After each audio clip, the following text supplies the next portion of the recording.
अलग थे। एकनाथ शिंदे सीएम थे 2.5 वर्षों तक और देवेंद्र फडणवीस डिप्टी सीएम। और देखिए पीएम मोदी यानंतर एकनाथ शिंदे राज्याचे को उपमुख्यमंत्री म्हणून बधाई देते हुए, शुभकामना शपथ देते हुए। घेतील श्री अजित, अब अजित पवार, आशाताई अनंतराव पवार।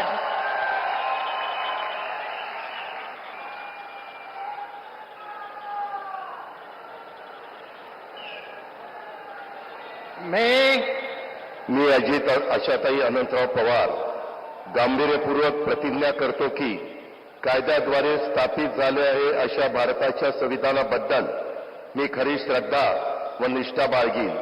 मी भारताची सार्वभौमता व एकात्मता उन्नत राखीन। मी महाराष्ट्र राज्याचा उपमुख्यमंत्री म्हणून माझी कामे निष्ठापूर्वक व विवेक बुद्धीने पार पाडीन आणि संविधान व कायदा यानुसार सर्व तऱ्हेच्या लोकांना मी निर्भयपणे व निपक्षपातीपणे तसेच कोणाच्याही विषयी महत्वभाव किंवा आकस न बाळगता न्याय वागणूक देईन। मी अजित आशाताई अनंतराव पवार गांभीर्यपूर्वक प्रतिज्ञा करतो की महाराष्ट्र राज्याचा उपमुख्यमंत्री म्हणून माझ्या विचारार्थ आणली जाईल किंवा मला ज्ञात होईल अशी कोणती बाब असा उपमुख्यमंत्री म्हणून माझी कामे यथायोग्य पार पाडण्यासाठी आवश्यक असेल ते खेरीज करून एरवी मी कोणत्याही व्यक्तीला किंवा व्यक्तींना प्रत्यक्षपणे व अप्रत्यक्षपणे कळवणार नाही किंवा त्यांच्याकडे उघड करणार नाही।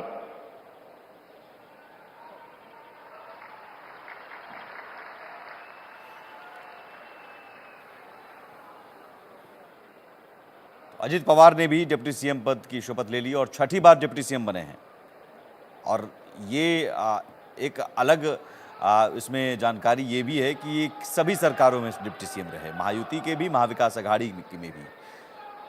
और डिप्टी सीएम ये छठी बार, इससे पहले 5 बार डिप्टी सीएम रह चुके हैं। पृथ्वीराज चौहान की जब सरकार थी पहली बार तब डिप्टी सीएम बने, उसके बाद डिप्टी सीएम बनने का सिलसिला चलता रहा, जो अभी भी डिप्टी सीएम बने हैं। और अजित पवार चूँकि चाचा से बगावत करने के बाद पहली बार ये जीत हासिल की है और माना जा रहा है कि शरद पवार के साए तले चलने वाली जो पार्टी थी एनसीपी, उस एनसीपी को अजित पवार ने एक तरह से अलग करके और अपनी मजबूती दिखाते हुए जीत दिलाई।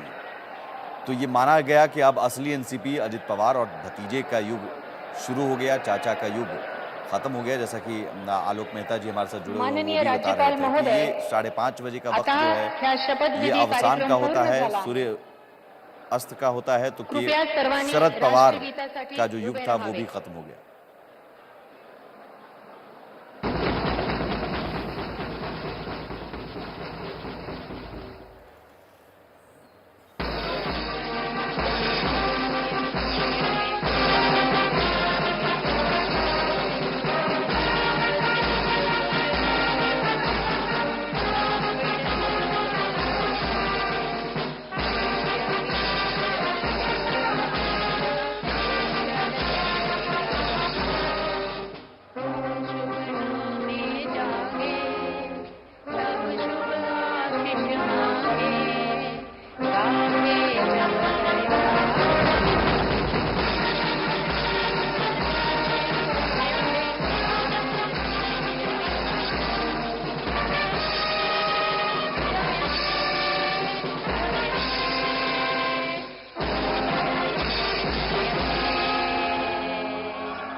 जय हिंद, जय महाराष्ट्र।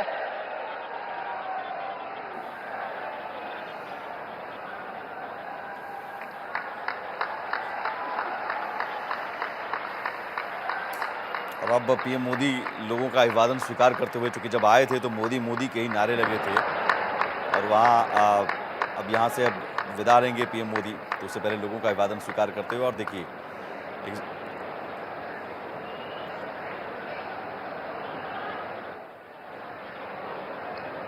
और ये मंच की तस्वीरें देखिए, प्रधानमंत्री नरेंद्र मोदी और एक तरफ हैं राज्यपाल सीपी राधाकृष्णन, उनकी तरफ एकनाथ शिंदे हैं, लेकिन इधर हैं देवेंद्र फडणवीस और अजित पवार। तो ये तस्वीर नीतीश कुमार, चंद्रबाबू नायडू सभी नेताओं से मिलते हुए पीएम मोदी और सबसे विदा लेते हुए। और महाराष्ट्र में अब फडणवीस की सरकार अब आ चुकी है। एक बार फिर से देवेंद्र फडणवीस तीसरी बार, और राजनीति का समंदर लौट आया है। लेकिन मैं जिस तस्वीर को लेकर बार बार, आलोक जी अगर आप जुड़े हुए हैं, आवाज आ रही है, मैं तस्वीर जो बार बार देख पा रहा हूं कि आप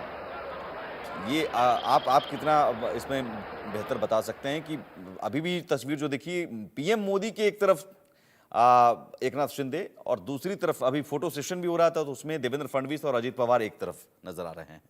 और शपथ लेने की शुरुआत से पहले एक स्क्रिप्ट पर जैसे लिखा होता है, उन्होंने लिख कर लाए थे और उन्होंने नाम लिया पीएम मोदी, गृह मंत्री अमित शाह के आशीर्वाद से, महाराष्ट्र की जनता के आशीर्वाद से और बाला साहब ठाकरे के आशीर्वाद से मैं की शुरुआत होती है फिर वहां से।